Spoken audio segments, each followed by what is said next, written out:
Hello everyone. आज हम लोग इस वीडियो में देखेंगे कि डिजिटल अवेयरनेस से रिलेटेड बहुत सारे टॉपिक्स, और इसमें अवेयरनेस जो भी अभी नाउ जो भी फ्रॉड वगैरह हो रहा है, किस तरह से अपने प्राइवेसी को लेके जो भी इशू हो रहे हैं ना, उससे रिलेटेड इस वीडियो में देखेंगे किस तरह से हम लोगों को अवेयर होना है। ठीक है, तो इस वीडियो में मेनली हम लोग जो भी है उसके रिगार्डिंग हम लोग उस बचाव को कैसे किया जाए उससे रिलेटेड यहाँ पे हम लोग देखेंगे। सो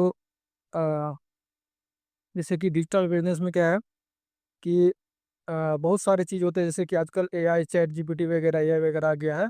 तो जैसे क्लाउड है, क्लाउड से रिलेटेड यूपीआई का जो भी आजकल फ्रॉड हो रहा है, साइबर सिक्योरिटी से लेके इससे रिलेटेड हम लोग यहाँ पे बातें करेंगे। ठीक है, तो फर्स्ट ऑफ ऑल जैसे कि ये सब आपको एग्जाम से रिलेटेड भी आजकल एग्जाम में भी इस तरह के क्वेश्चंस आते हैं।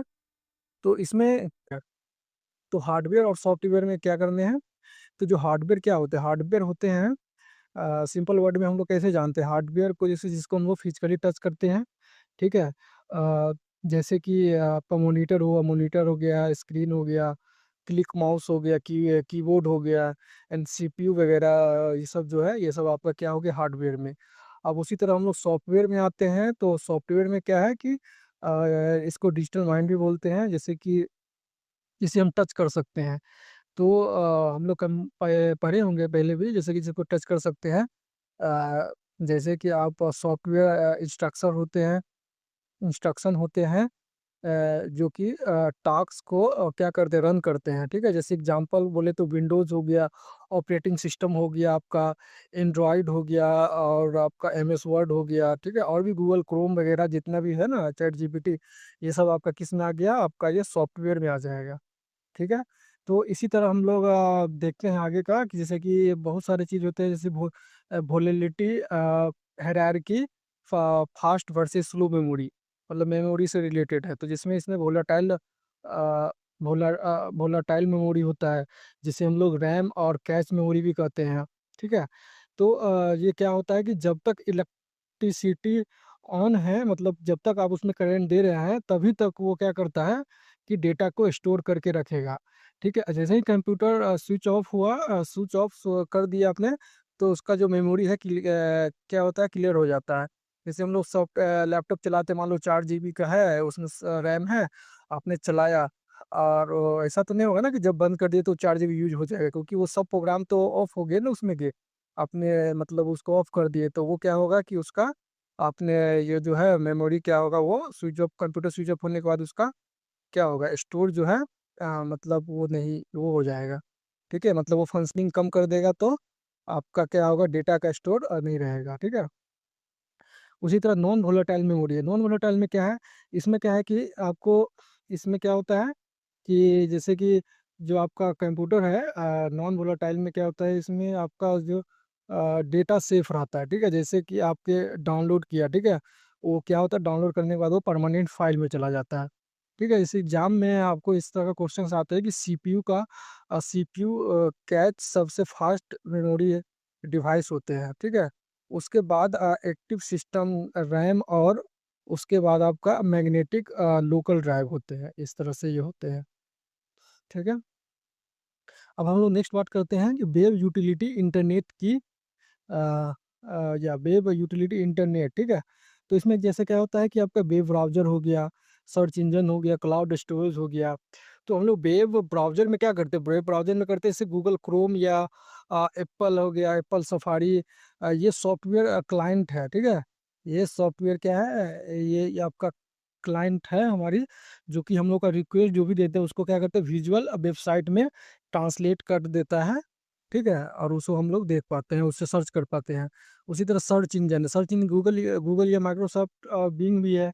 ये क्या करते हैं कि डेटाबेस में इंडेक्सर है, तो आपकी क्वेरी को क्या करते हैं, रिलेवेंट पेज के साथ मैच करते हैं। जो भी आप लिखते हो ना, वो जो भी स्टोरेज रखा हुआ है गूगल में, ऑलरेडी बहुत सारे पेज बने हुए हैं, वहाँ से वो मैच करता है। ये ऐसा भी कहा जाता है कि ये 5 सेकंड में पूरा का पूरा जितना भी वेबसाइट है, जो भी कंटेंट है, उससे रिलेटेड के सबको क्या करते हैं, वो मतलब उसको वो कर लेते हैं, मतलब एक तरह से मैच कर लेते हैं। 5 सेकंड के अंदर वो आपको आउटपुट वो देख लेते हैं कहाँ पे इस कीवर्ड से रिलेटेड क्या-क्या इन्फॉर्मेशन है, उसके बाद आपको विजुअल में आपको ऊपर दिखा देते हैं।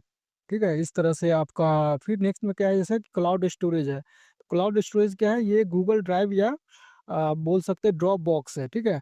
इसमें क्या होता है डिवाइस मेमोरी फिल हो जाते हैं, तो इसमें कोई दिक्कत नहीं है, ठीक है? कोई दिक्कत नहीं है, directly remote secure cloud service पर स्टोरेज लोड करते हैं। जैसे कि हम लोग गूगल ड्राइव यूज़ करते हैं तो उसमें आपको 15 जीबी डेटा देते हैं ना जीमेल के लिए एक पे 15 जीबी। तो जब आप वो करते हो ना तो 15 जीबी तो आपको लिमिट दिया है, उसके बाद भी आप एक्सटेंड कर सकते हो।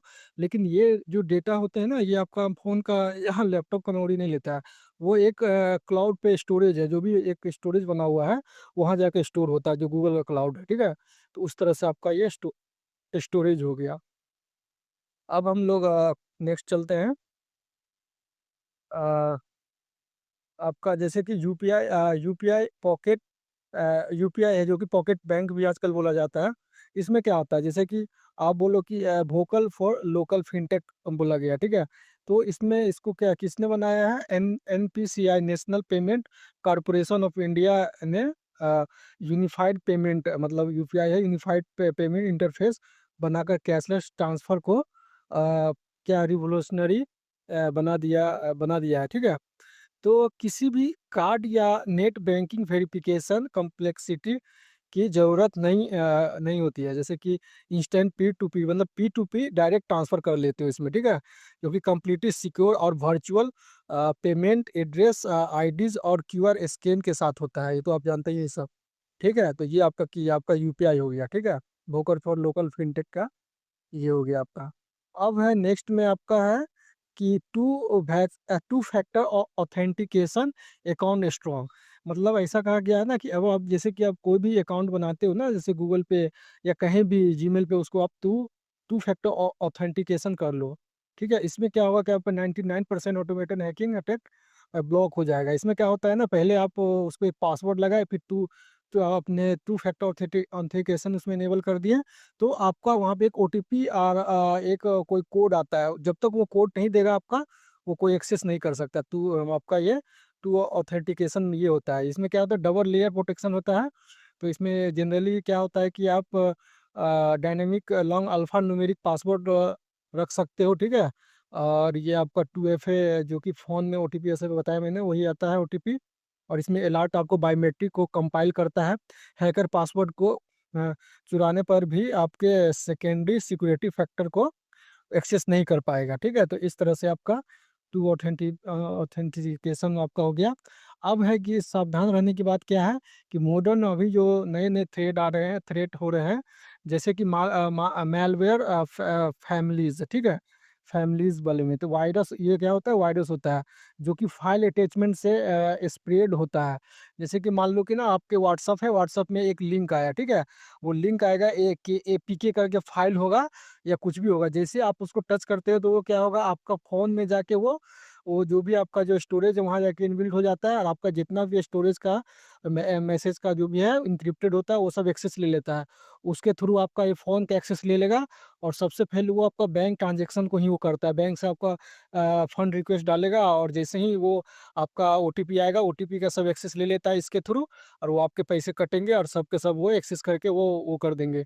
जैसे वो हो गया मतलब जनरली ये टारगेट ये मतलब कि बैंक करते हैं, बैंक से रिलेटेड बैंकिंग को ही करते हैं। उसके बाद आपका फ़ोटो फ़ाइल भी कर सकते हैं वहाँ से मतलब ये मतलब वो कर एक्सेस कर सकते हैं।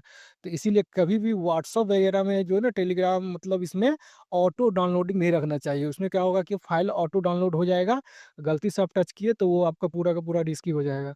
तो इसलिए मतलब कि जब भी कोई फ़ाइल या ऐसा अननोन जगह से कुछ भी ऐसा डेटा आए, तो उसको आप ऑफ़लाइन मोड में करके व्हाट्सएप पे उसको देख लो क्या है। अगर कुछ भी समझ में आए तुरंत उसको ब्लॉक करो पहले उस वाले जिस नंबर से आया है, फिर उसके बाद आप उसको डिलीट कर दो।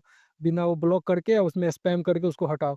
क्योंकि उसको देखना तो थोड़ा भी क्यूरियोसिटी हुआ कि कुछ वो क्या करते हैं ना टेक्स्ट वगैरह अच्छे से लिखते हैं कि ये है आपको इतना रुपए मिलेंगे, ये मिलेंगे कुछ प्राइज़ वगैरह।